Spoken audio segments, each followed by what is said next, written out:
intervenciones que me han precedido y en mi caso quisiera colocar a la obra de mi vida, que es la que estamos hoy presentando, dentro de la obra general del revolucionario como historiador, como le llama Deutscher al capítulo de su biografía Trotsky y los profetas, el profeta armado, el profeta desarmado y el profeta desterrado, que dedica a esta parte de la vida de Trotsky. Este capítulo es muy importante porque dice cosas fundamentales para nosotros como marxistas. Empieza así el capítulo. Al igual que Tucídides, que Dante, Maquiavelo, Heine, Marx, Herzen y otros pensadores y poetas, Trotsky alcanzó su plena eminencia como escritor en el exilio, durante los pocos años de Principio. La posteridad lo recordará así como el historiador,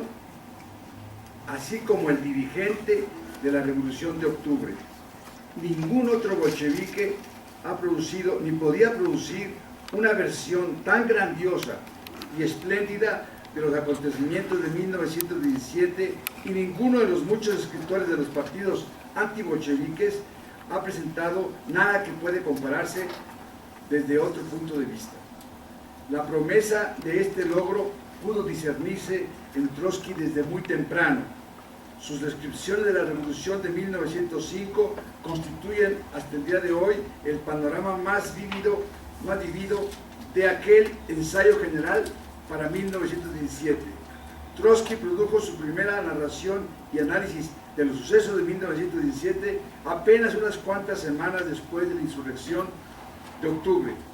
Durante los recesos de la conferencia de paz de Brest-Litovsk y en los años subsiguientes continuó trabajando en su interpretación histórica de los acontecimientos en los que había actuado como protagonista central. Había en él una doble vis histórica: el anhelo del revolucionario de hacer la historia y el impulso del escritor para describirla y captar su significado. Esto es lo que quisiera, ante todo, en esta parte de mi intervención, discutir con ustedes, porque desde el punto de vista profesional, debido a que también mi modo de ganarme la vida es siendo profesor de historia, creo que nos toca a todos los revolucionarios trotskistas y marxistas revolucionarios que reivindiquemos la verdadera herencia de este marxismo que incluye a Trotsky. Nos toca realizar una gran tarea que ha sido totalmente arrinconada por la historia trágica del siglo XX,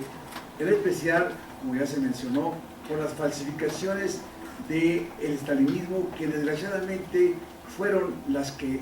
abrumadoramente se impusieron en todo un campo del marxismo intelectual y académico en este ciclo. Voy a mencionar un caso característico porque es muy importante. Sin duda alguna, Erich Hobsbawm es el historiador más famoso de estos años del siglo XX, de finales del siglo XX y de principios del siglo XXI. Un historiador que se precia de seguir siendo marxista, que sin embargo, como estalinista, que fue en los años en que fue el Partido Comunista Británico, y tal vez algo le quedó cuando se salió de ese partido, y a pesar de que hacía su autocrítica, evidentemente algo le quedó, como se vio en su historia del siglo XX, en que el peor tratamiento, la peor parte de esa historia es precisamente la que se refiere a la Unión Soviética, en la que se refiere al surgimiento del estalinismo y la completa, digamos, subestimación que tiene de los movimientos revolucionarios anti-estalinistas, en especial del Trotsky. Pero en donde más se ve claramente esta posición deficiente de talón de Aquiles de Hobsbawm es en su autobiografía. En su autobiografía, Los años interesantes, Hobsbawm lo dice claramente, y tal vez hay que reconocerle su franqueza sin ruborizarse. Lo dice claramente. yo me dediqué como historiador a hablar del siglo XIX, porque si me dedicaba a ser historiador del siglo XX, iba a estar en constante contradicción con las posiciones de mi partido. O sea, ahí se ve claramente como un stalinista brillante, muy brillante como era Hobsbawm, él mismo determinó su historia profesional hasta la época en que rompe con el Partido Comunista Británico, determinó su profesión de dedicarse al siglo XIX, porque antes del siglo XIX, hasta 1914, es más, hasta 1917, pues no podía haber oposición sobre las interpretaciones históricas entre los estalinistas. Pero a partir de 1917, la falsificación estalinista se impuso en el dominio del marxismo en general, entendiendo que, vamos a entender que los estalinistas en alguna cuestión reivindican el marxismo, algunos inclusive en forma muy brillante. Nosotros creemos precisamente que precisamente por eso, porque no eran consecuentes con la historia del siglo XX, y no eran consecuentes con la historia del siglo XX porque eran estalinistas, pues no podían ser realmente historiadores completos. Podían hablar muy bien, y hay muy buenas historias soviéticas, sobre Atenas de Sócrates, sobre la Roma de Augusto, sobre la Edad Media, sobre la Revolución Francesa. Hay historias soviéticas excelentes, hay historiadores soviéticos excelentes también del siglo XIX, y no solamente Hobsbawm. Hay muchos historiadores de origen soviético o estalinistas que hicieron historia muy buena, y sus libros todavía pueden ser leídos con mucha provecho. Pero en el siglo XX, que es el siglo más importante para nosotros, como herederos del mismo, muchos de nosotros inclusive nacimos en él, nuestra juventud fue en él, y maduramos también en él, y no digamos también para los jóvenes, aunque hayan nacido en el siglo XXI, muchos de ellos son herederos también de lo que pasó en el siglo XX. Ese siglo XX, hasta 1917, solamente la interpretación marxista que viene en la vertiente trotskista es la correcta, en el sentido no dogmático, como ya dijo Pablo, en el sentido abierto, en el sentido de que cómo puede haber una historia correcta del siglo XX si no se entiende perfectamente lo que pasó en la Unión Soviética después de 24 con el surgimiento del estalinismo. Y toda la historia de los estalinistas obviamente no entienden esa parte, no solamente no entienden, sino que la hacen elogio de ella, o la hacen apología de ella, o los que son críticos consideran que fue inevitable, que Stalin fue inevitable, y que Trotsky estaba totalmente equivocado porque era utópica, era totalmente inviable su concepción política. Entonces, por eso es que decimos que una concepción stalinista del siglo XX es, por definición, equivocada. Y no porque seamos dogmáticos como trotskistas, sino porque esa concepción, y Hobsbawm es el ejemplo más característico y más importante, no puede entender cuestiones fundamentales del siglo XX que lo definieron. Para empezar, la Revolución Rusa. Otros aspectos, por ejemplo, la cuestión del ascenso del fascismo, que no se puede entender sin entender qué fue el papel del estalinismo en Alemania antes de Hitler, sin entender lo que pasó en España, que no se puede entender sin saber lo que pasó con el papel del estalinismo en el Partido Comunista Español, que a través de la burocracia soviética impuso políticas que derrotaron una revolución en España que pudo cambiar la historia, porque si triunfa la Revolución Española, obviamente la Segunda Guerra Mundial no hubiera sido lo que fue, hubiera sido una cosa diferente, hasta se hubiera podido evitar con la Revolución Española. En fin, estas cuestiones para este tipo de historiadores como los estalinistas son imposibles de concebir. Y esto Trotsky lo tiene muy claro. Incluso el inicio de la Guerra Mundial ya lo vio Trotsky aquí en México, el inicio de la Segunda Guerra Mundial, y donde dio excelentes perspectivas y atisbos de la misma. No logró ver, obviamente, la Revolución Mundial, la Segunda Guerra Mundial totalmente, porque fue asesinado en su inicio. Y obviamente algunas cosas que dijo pues no se cumplieron. Pero ya hoy, sin una visión como la que heredó Trotsky, con el método que heredó Trotsky, que nosotros lo pongamos en práctica, no se puede entender la Segunda Guerra Mundial. La Segunda Guerra Mundial, que es el acontecimiento más importante tal vez del siglo, junto con la Primera Guerra Mundial y la Revolución Rusa, no se puede entender la Segunda Guerra Mundial sin una visión trotskista. Por ejemplo, Hobsbawm también en ese aspecto, su explicación de la Guerra Mundial número 2 es equivocada, porque considera que la alianza de Stalin, de Roosevelt, de Estados Unidos y la Unión Soviética fue progresista desde el punto de vista de que derrotó al fascismo. Pero el antifascismo, punto y aparte, no era la política revolucionaria realmente. El antifascismo, punto y aparte, era la política inclusive de las democracias imperialistas como Estados Unidos, Francia y Inglaterra. No, los stalinistas, al estar sujetos a la concepción del antifascismo, punto y aparte, no podían entender el gran daño que significó el stalinismo en la Segunda Guerra Mundial, empezando para el propio pueblo soviético, que derramó muchísima sangre por las torpezas y los crímenes de Stalin. Stalin fue tanto como Hitler el responsable de un derramamiento de sangre de la Unión Soviética bestial. En la historia de la humanidad posiblemente no hay un caso como el que hubo en la Segunda Guerra Mundial, que la nación victoriosa, como fue la Unión Soviética, tuvo 5 o 6 veces más víctimas que la nación derrotada, que fue Alemania. 26 millones de soviéticos muertos contra 5 o 6 millones de nazis muertos. La carnicería, la máquina carnicera de Alemania fue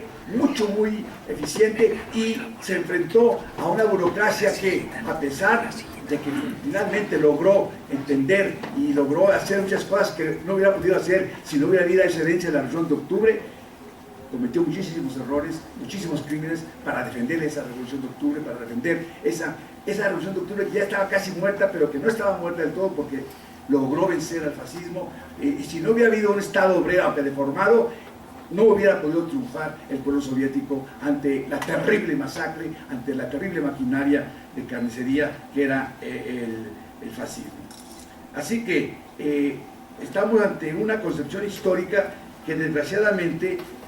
ha sido eliminada, puesta en el rincón por lo que podemos llamar el marxismo realmente existente de la mayoría de lo que fueron los partidos comunistas y partidos socialistas. Hoy, con ediciones como esta que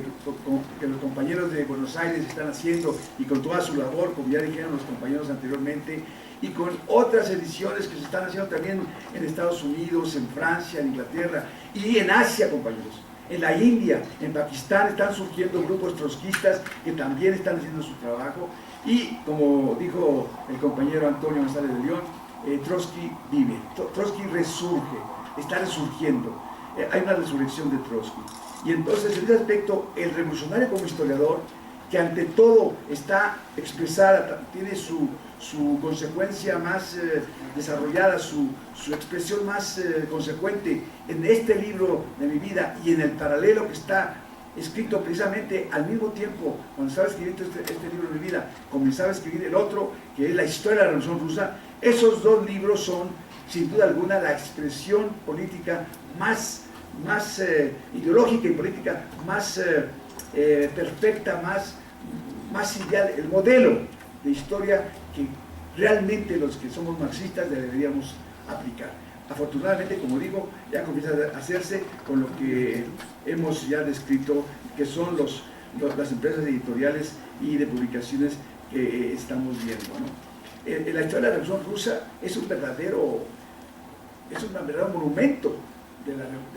revolución. Una historia que plantea en su primer capítulo una de las principales concepciones teóricas del marxismo, la ley del desarrollo desigual y combinado,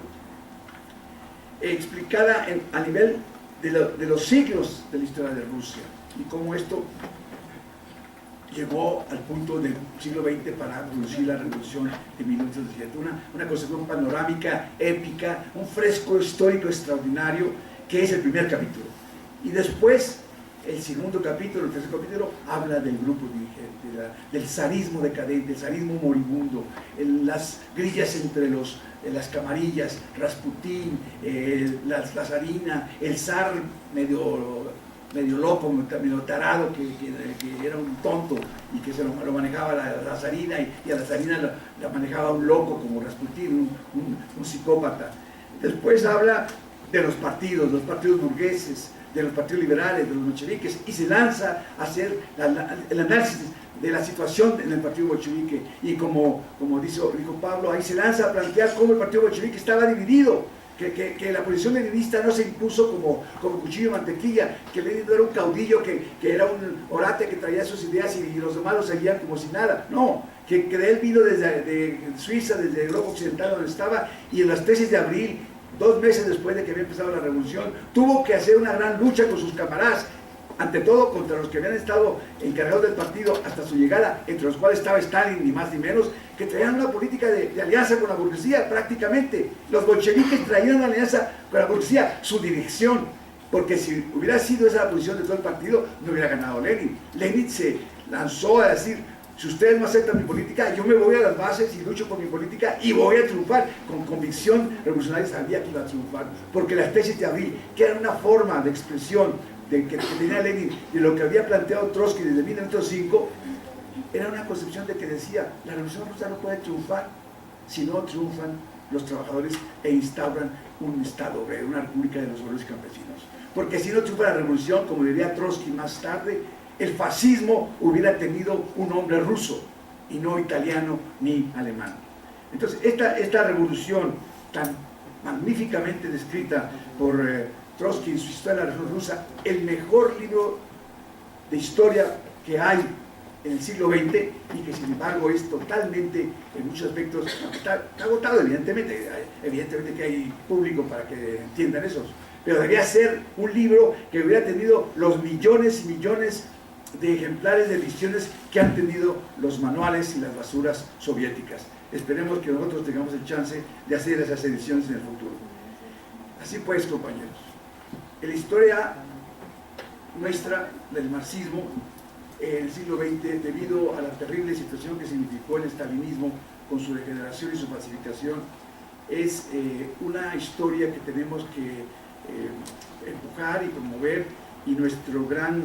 guía en ese aspecto, no en el sentido maoísta de Timonel ni nada, sino en el sentido revolucionario de un guía que nos está ayudando a entender mejor lo que viene del siglo XXI y tratar de hacer como él lo hizo en el siglo XX, en forma imaginativa, en forma fresca, en forma abierta, en forma no dogmática, entender los complejos problemas que estamos enfrentando, así como él y Trotsky y Lenin y sus compañeros entendieron los problemas a que se enfrentaron ellos en el siglo XX. Y quiero terminar con esta última cita también de Deutscher en su excelente biografía, que es una de las mejores biografías que hay de Trotsky, Los Profetas, la trilogía de los profetas, Profeta Armado, Profeta Desarmado, Profeta Desterrado, que desgraciadamente no hay una edición todavía en México, una reedición, porque esto se editó en los años 70 y tuvo mucho éxito, pero desgraciadamente no hay todavía una nueva edición para que la juventud la lea, porque es una de las mejores biografías. Desde el punto de vista literario es la mejor, es un texto literario de primera magnitud, y es una biografía que algunas cuestiones pues no están del todo claras, pero Deutscher, sin duda alguna, es uno de los historiadores marxistas más chingones del siglo XX. Dice Deutscher, porque unos ingleses que cuando surgió la Revolución Rusa la elogiaron mucho, compararon a Trotsky con Churchill, el historiador burgués imperialista, que también es un gran historiador desde el punto de vista imperialista. Entonces dice Deutscher, hablando de esa comparación que hacen con la historia de la Revolución Rusa, los ingleses que hicieron el comentario sobre su obra. La observación sobre la similitud entre Trotsky y Churchill es correcta en sus polos opuestos. Los dos hombres representan la misma fusión de realismo y romanticismo, la misma pugnacidad, la misma inclinación a miras y a avanzar delante de su clase y de su ambiente, y el mismo impulso de hacer, pero también de escribir su historia y la historia en general. No es necesario negar a Churchill una filosofía de la historia, aunque solo la sustente de manera instintiva, pero es muy cierto que la teoría de Trotsky es una teoría cabalmente formada y elaborada. Era marxista, obviamente. Lo importante es que su Weltanschauung, la concepción del mundo teórica que tenía Trotsky, satura su sensibilidad, amplía su intuición y perfecciona su visión, y aún más cuando tiene en común con Carlyle la intensidad y la deslumbrante brillantez de las imágenes también posee la solidez y la claridad de expresión y el equilibrio de los más grandes historiadores clásicos, como los que mencioné al principio, ¿no? Tucídides, Dante, Maquiavelo, Heine, Herzen, Marx. Él es, en efecto, el único historiador de genio que la escuela de pensamiento marxista ha producido ahora, puntos suspensivos, y hasta ahora ha sido rechazado. Muchas gracias.